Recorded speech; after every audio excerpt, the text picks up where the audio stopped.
Hello, students, and welcome back as we continue with Chapter 4 on the Age of Absolutism. In this lesson in particular, we'll be delving into the situation in France during the Modern States era, and specifically touching on a really important historical figure, King Louis XIV, who we'll definitely be delving into more in the coming days. Please title your notes for today, The Rise of the Bourbons in France.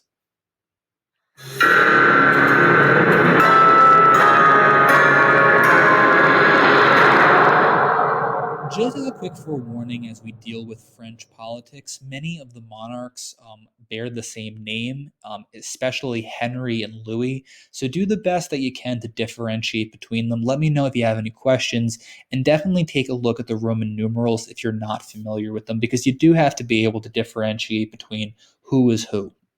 So, just to set the stage for where we're going to begin today, it's important to take a look back at the Reformation and how Europe has changed at this point. The Peace of Augsburg allows German princes to essentially choose their own religion, so we end up with these new faiths like Lutheranism and Calvinism. So the Reformation is also going to touch France as well, where Calvinism starts to steadily grow. Don't forget, Calvinism becomes really popular in Switzerland, which is pretty close to France. So we'll end up with a sect in France who are Calvinist. The majority of France at the time, though, was still Catholic, as well as the monarchs and the royal family. So it creates this very, very deep religious crisis in the country.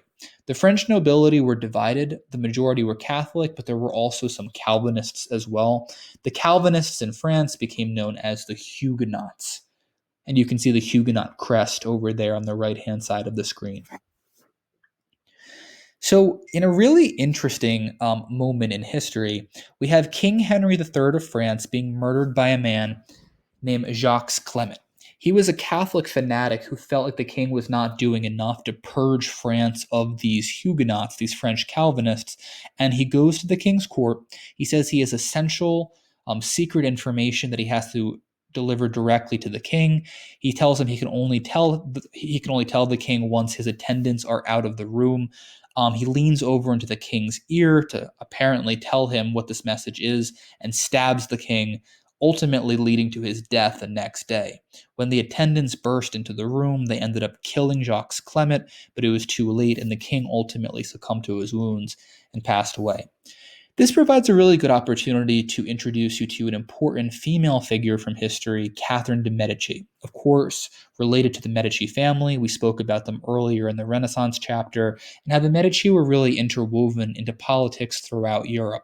So Catherine de' Medici was really the one pulling the political strings in France during the time. All three of her children went on to rule because of their assassinations.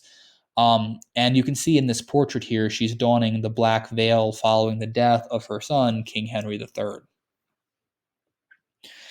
So after King Henry's death, he has no male heirs to succeed him, and his sister is the next in line to take the throne. The sister, under the guidance of Catherine de' Medici and trying to ameliorate the crisis between Huguenots and French Catholics, marries King Henry Bourbon, who is a French Huguenot. So the unification of the Protestant and Catholic royals is supposed to absolve this crisis taking place and improve the country. It kind of has the opposite effect, though. So the majority of France, as I mentioned, were Catholic, and they become horrified when the king, it seems, is going to be a Protestant, a Huguenot. So in 1572, news broke out that the Bourbons' coronation was going to be taking place, and it sparks outrage and leads to what's called the St. Bartholomew's Day Massacre. So take a moment, pause the video here, and answer the questions that follow. The questions ask, number one, what happened during the St. Bartholomew's Day Massacre? And number two, how could this violence in France potentially contribute to an absolute monarchy being formed? So, just to take a quick look back at this, the wedding provides an opportunity for this mass assassination plot where Catholics essentially are going to plan to murder the Huguenots in attendance at this wedding and coronation ceremony. So I'll show you a picture in a minute that demonstrates this, but basically there are Catholics wandering around wearing white crosses on their hats to identify themselves, and they're essentially stabbing and murdering all of the Huguenots who are in attendance here. This provides an opportunity for an absolute monarch because chaos is an absolutely fantastic avenue for absolutism to take place. People do not like living in chaos, and a stable monarch could say, solidify the power in me, and I will guide you to more stability. Just to very quickly show you an image of this, you can see this over here to the right. This is a very famous painting of the massacre, and you can see all of the people being murdered at this ceremony.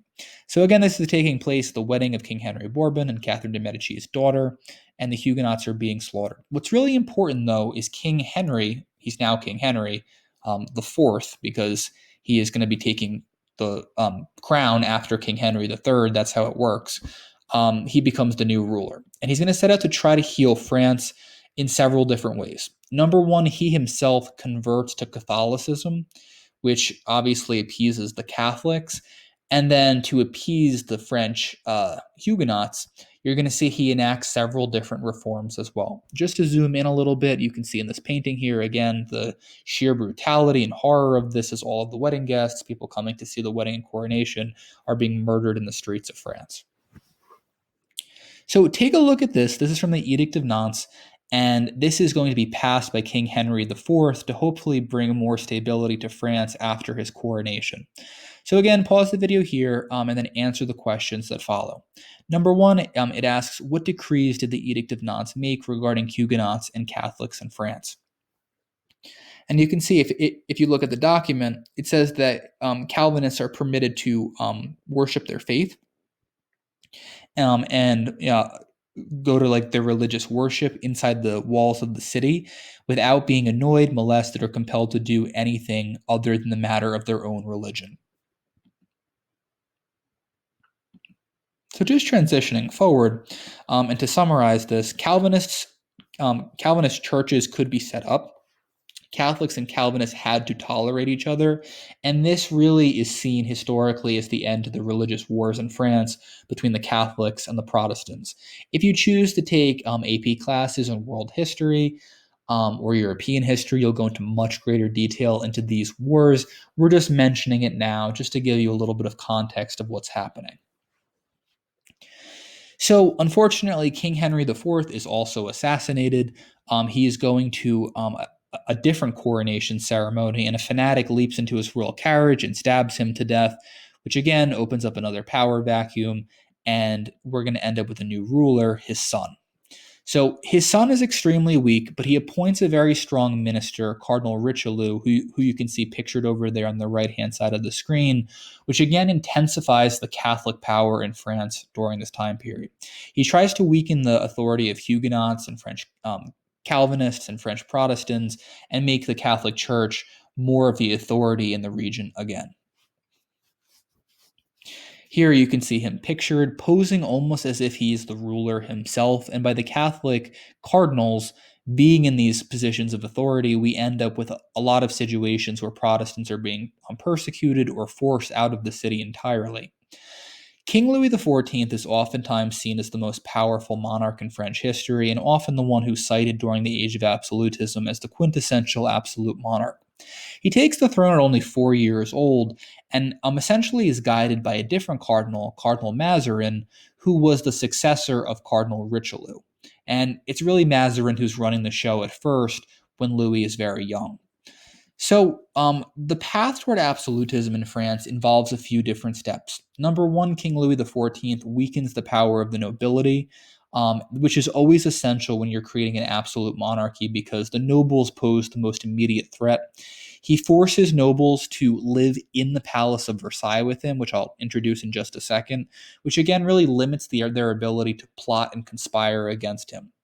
After Mazarin died, Louis took full control himself, and nobles were banned from councils. Government agents called intendants were given a lot more power. These were essentially spies that Louis sent out to investigate common citizens and make sure that no one was planning to overthrow him. The intendants would collect taxes, enforce his laws, and ultimately increase the power of the central government, which was King Louis. So one of the most important aspects of King Louis's rule is the appointment of Jean-Baptiste Colbert, who was his Minister of Finance. He believed in the economic policy of mercantilism, which we explored a bit earlier in this class, and believed that France needed to export more than it imported, particularly through use of its colonies, and that this would allow France to become self sufficient. He placed high tariffs on goods from other countries. These are essentially taxes on goods um, that are coming into the country from foreign places. It's supposed to encourage domestic buying, so that you're buying from France and not from other places. And he realizes the value of colonial rule. We'll talk about him more and what his policies do for France in the future, but this just provides a quick backdrop of him.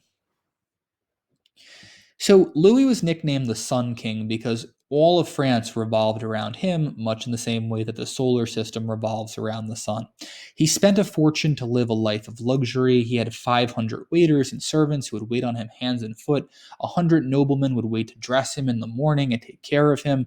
And nobles were forced to live in the palace with him, basically waiting on him hand and foot. Even getting a glimpse from the king or a nod of approval would have been the most amazing thing in the world for these people, and an acknowledgement that they were on his good side. So by taking people out of their homes again, it really prevents the ability for nobles to conspire against him and really solidifies power in a central monarchy. Also, really important too, King Louis is going to play a big role in constructing the Palace of Versailles, which will be with us throughout this class, a demonstration of French wealth and power. 10,000 people worked there. It was the center of art during this time period. And the chief purpose of art was, again, in this time, was not to glorify God or humanism, but instead to glorify King Louis. So almost all of the painting and artwork and statues were all centered on the king himself. Just some interesting things about the palace. One, it was absolutely lavish with these massive gardens and the Hall of Mirrors and all these magnificent structures, but it was also so expensive to run that a lot of it was actually an illusion. Servants would run behind King Louis as he was walking the grounds and turn on the fountains one by one to give the illusion that everything was paid for, but it was too expensive to run all the fountains at once, and the same could be said for a lot of the palace. France was falling into greater and greater debt because of Louis' spending, regardless of what he thought or regardless of the help he was getting from John Baptiste Colbert. So, Philip V became the King of Spain during this time. This is King Louis the XIV's grandson, and because they were both Bourbons, in terms of their lineage, Europe gets very, very nervous and very threatened. England, the Netherlands, Austria basically gang up together against France and Spain in fear that they're going to, unify and become this powerhouse empire. It creates a series of conflicts known as the War of Spanish Succession, and by the end, a peace agreement is made where basically France and Spain are not allowed to unify with one another. However, if not for this series of conflicts, which were extremely costly and extremely expensive, it's entirely possible that those two countries could have unified with one another. So, just to wrap things up and mention the death and legacy of King Louis, we get a cultural boom in France during this time in terms of artwork and the palaces and the culture and the rituals and all these different amazing things. But on the second hand, we end up with these massive financial problems. France is going to lose colonies to the British during the French and Indian War, which we'll talk about in a future lesson. They're funding the Palace of Versailles and Louis's very expensive lifestyle, and this is ultimately going to set the stage for the French Revolution. And just to show you this chart, in terms of the actual spending taking place in France, you can see that the debt of the royal family by 1715 has absolutely exploded. And you'll see that this debt really is going to be a precursor for the all out bloodshed that we'll explore later in this course during the rise of the peasants in the French Revolution.